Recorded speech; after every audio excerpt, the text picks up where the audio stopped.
All right, let's talk about slope. By the end of this video, let's come up with a definition for the slope of a line. Let's define it with the variable m, be able to find it from a graph, and let's be able to find it from 2 points. Well, to get into it, let's go back to our dinosaur friends. Here we've got this little blue dude. He's on a rocket ship. He's just minding his own business. And then along comes this scary T-Rex guy with the rocket strapped on his back, and he's like, I better get away from him. So he takes off into space. Now, what if we wanted to know just how steep was his ascent? How steep was his clearance from the atmosphere? Maybe this is really how dinosaurs went extinct. They made ships and they just left. Who knows? But this guy right here went at a pretty steep angle. How could we figure out the steepness of his line? So that's what slope is. Slope is the steepness of a line. Now we're going to come up with several definitions, but all of them help. Well, the steepness of a line, sure, we could say that was pretty steep. If he would have taken a path like this, well, that's not so steep. He could have taken a steeper path, right? But just how steep was his line? In order to do that, we're going to find 2 points on his line, and since we've got this handy grid, and we cross the grid with the graph at 2 places, we're going to find 2 things. We're going to find his vertical rise and his horizontal run to talk about the steepness of his ascent. So first, let's count just how high up did he go. If we could just count the height component. Right there, we would call that his rise, right? His rise. So how far did he rise off the ground? Well, he rose by, if we start at the green point, 1, 2, 3, 4. His rise is 4 units. Well, how far did he go over away from the T-Rex? Let's draw a line in that direction. I'll draw a green line. This is his run. Rise and run. And how far over did he go? Well, let's go from that point right there. He went 1, 2, 3. So he went over by 3. His run was 3. Now slope, as I said, we're going to use the letter M to mean slope. M, in this case, will equal a ratio of his vertical rise over his horizontal run. So in our case, his slope would be 4/3. You notice that that's greater than 1. And the closer we get to 1, the more we're at a 45-degree angle. But right here would be how we would define the slope of his ascent, and we found that by counting points on the graph, points that fell directly on that grid line. So what is slope? Well, it's the steepness of a line. It's also a ratio, right? It's a ratio of vertical rise over horizontal run. In fact, I actually have this in here. So there it is for you. The slope of a line is the ratio of the vertical rise to the horizontal run of the line. Slope is many other things. As we'll see, it can be a rate of change as well, and it can be a very helpful tool for us in solving various algebraic equations and situations that we'll come across in our life. Well, that is one way to find it. We have the rise and we have the run. Let's take a look at another way that we can find slope. Let me delete the ink here. All right, so we still have our rocket ship dinosaur astronaut, and we have 2 points on the graph. Now, instead of finding the rise and run, which we can, again, here's the rise, here's the run, and counting the boxes, we can also find a slope by using 2 points. So let's define these 2 points. Well, this first one down at the bottom, that one is at, let's say, 1, 1. That is at point 1 in the x, 1 in the y. If we define this as 1, and each grid line gets 1. All right, what about the second point? Well, the second point is in the x. If we start at the origin and count over 1, 2, 3, 4, it's 4 in the x. And the y is, we go up 1, 2, 3, 4, 5. So that is at point 4, 5. So our 2 points that we are counting on this graph are 1, 1 and 4, 5. Since the rise over run is really the change in our vertical height and the change in our horizontal direction, we can put some labels onto these points. Let's call this x1, and let's call for x2, because it's the first x value and it's our second x value. Now let's call the other ones y1 and y2. As we know already, our slope is 4/3. Let's see if we can get to 4/3 using these points. Can you see how the difference between the y values and the x values is 4/3 if we do the change in the y on top and the change in y, x on the bottom? Take a look at that for a second. Great, so another way we can write slope is m equals, or slope equals, the change in y over the change in x. That would be the same as the rise over the run, and it's also going to be the same as following equation. If we take our vertical values, the rise, y2 minus y1, and put that over the horizontal values, the run, x2 minus x1, we should, in theory, be able to find our slope. Let me change that so it doesn't look like an exponent there. That's x2 minus x1. All right, well, let's plug in our values and see what happens. In theory, slope should equal y2 minus y1 over x2 minus x1. So let's see, we have 5 minus 1 on the top, and we have 4 minus 1 on the bottom, and that should equal our slope. Well, 5 minus 1 is 4, and 4 minus 1 is 3. And there you go. We've got it right there. 4/3. That matches up to what we got from simply counting on the graph. So you now have two ways to find slope. One, we can come over to our graph, start at a point, and count up 1, 2, 3, 4. That's our rise.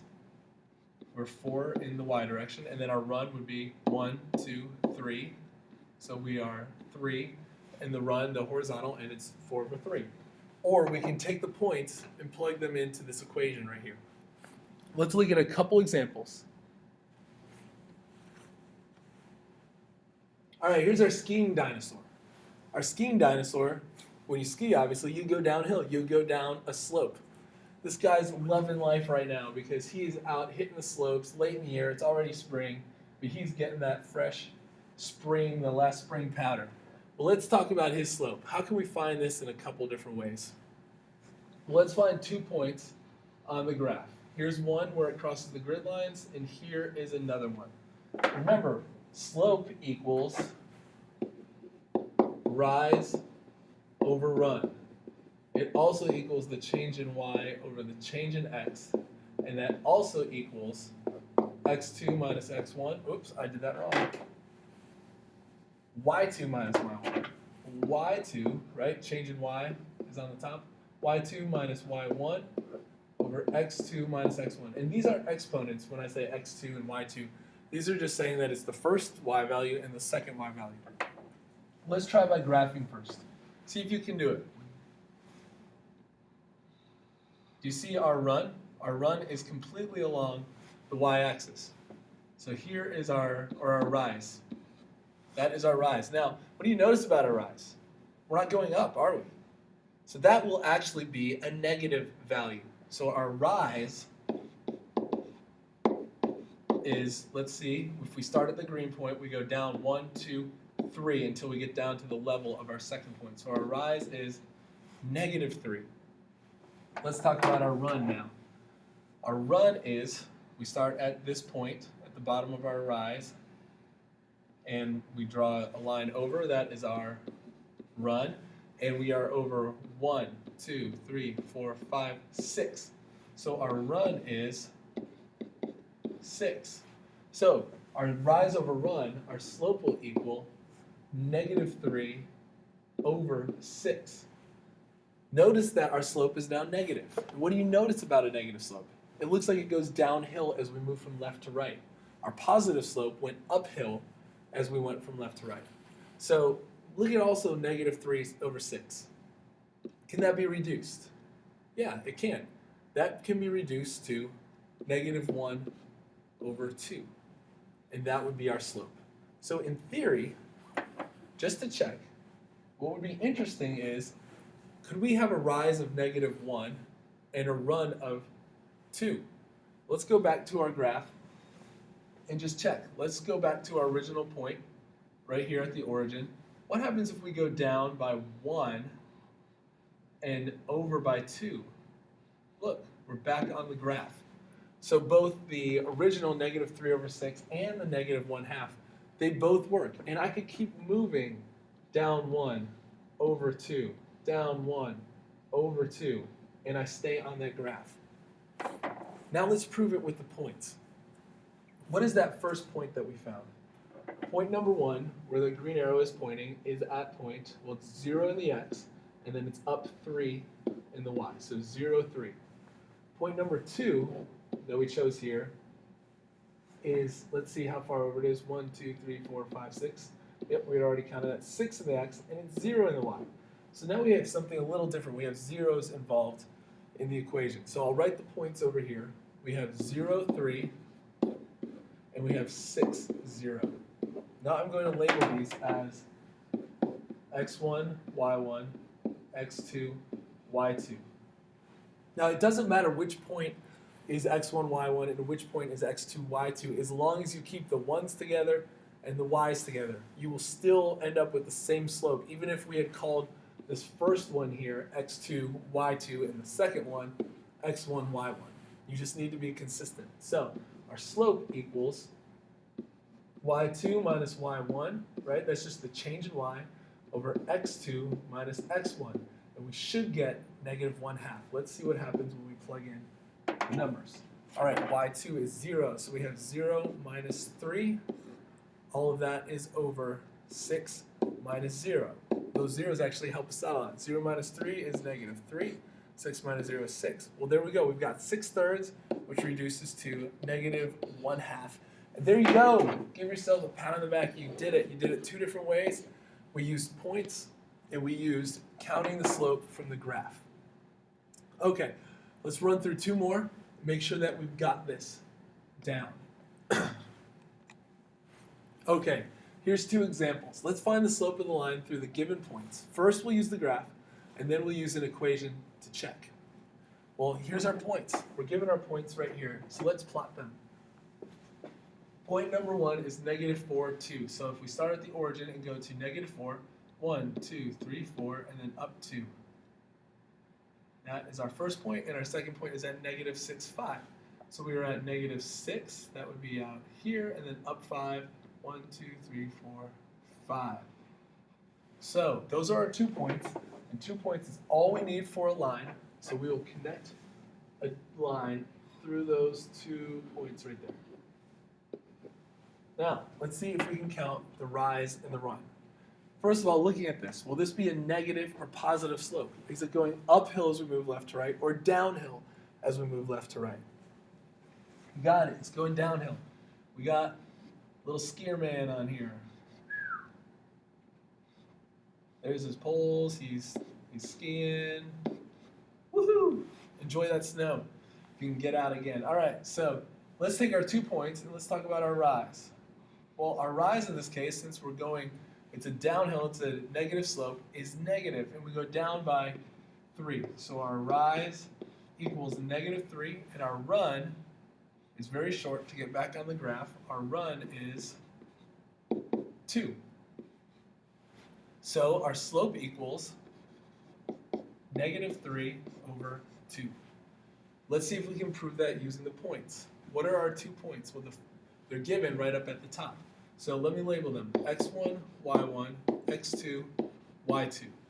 Let's put that into our formula. M equals y2 minus y1 over x2 minus x1, and we should get -3/2. Let's see. y2 is 5, so 5 minus 2 over -6 minus -4. Okay, so we have a double negative in there. Let's work this out. That's going to become positive, and that will equal 3 on top over -2 on the bottom, which is the same as -3 over 2. Good, so it checks out. So we use a point, and we use the graph to solve there. Last one. excuse me. Let's put these on the graph, 0, 7, and 2, 3. So we're 0 in the x. So we start at the origin and we go up 7. 1, 2, 3, 4, 5, 6, 7, and then 2, 3. So over 2 from the origin, 1, 2, and then up 3. 1, 2, 3. And let's draw a line through those 2 points. Good. All right, let's count the rise over run. Now again, is this a positive or negative slope? Good, again, this is a negative slope. So our rise will be negative. We go down to the level of the second point by 1, 2, 3, 4. So our rise is -4, and our run, we go over by 2. So our run equals 2. So the steepness of this line, the slope, will be -4 over 2. That is the rise over run. And that will reduce to -4 over 2 just reduces to -2. And that can happen. You can get a whole number for your slope, -2. Now let's prove it with the points. We have x1, y1, x2, y2.